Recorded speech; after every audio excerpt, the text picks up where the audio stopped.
الرحمن الرحیم۔ سورہ دہر کا نزول۔ ایک بار امام حسن علیہ السلام اور امام حسین علیہ السلام بیمار ہوئے۔ رسول صلی اللہ علیہ وآلہ وسلم کے ارشاد کے مطابق ماں باپ نے بچوں کی صحت یابی کے لیے 3 روزوں کی منت مانی۔ صحت مند ہو جانے پر حضرت علی علیہ السلام اور بی بی فاطمہ زہرا علیہ السلام نے روزے رکھے۔ دونوں شہزادوں نے بھی روزہ رکھا اور گھر کی کنیز فضہ نے بھی روزہ رکھا۔ تینوں دن جب یہ لوگ روزہ کھولنے بیٹھتے تو کوئی نہ کوئی سائل آ جاتا تھا۔ سب اپنی روٹیاں مانگنے والے کو دے دیتے تھے اور پانی سے روزہ افطار کر کے سو جاتے تھے۔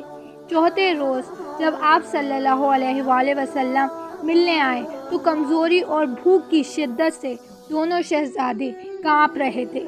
حضور صلی اللہ علیہ وآلہ وسلم نے دعا فرمائی۔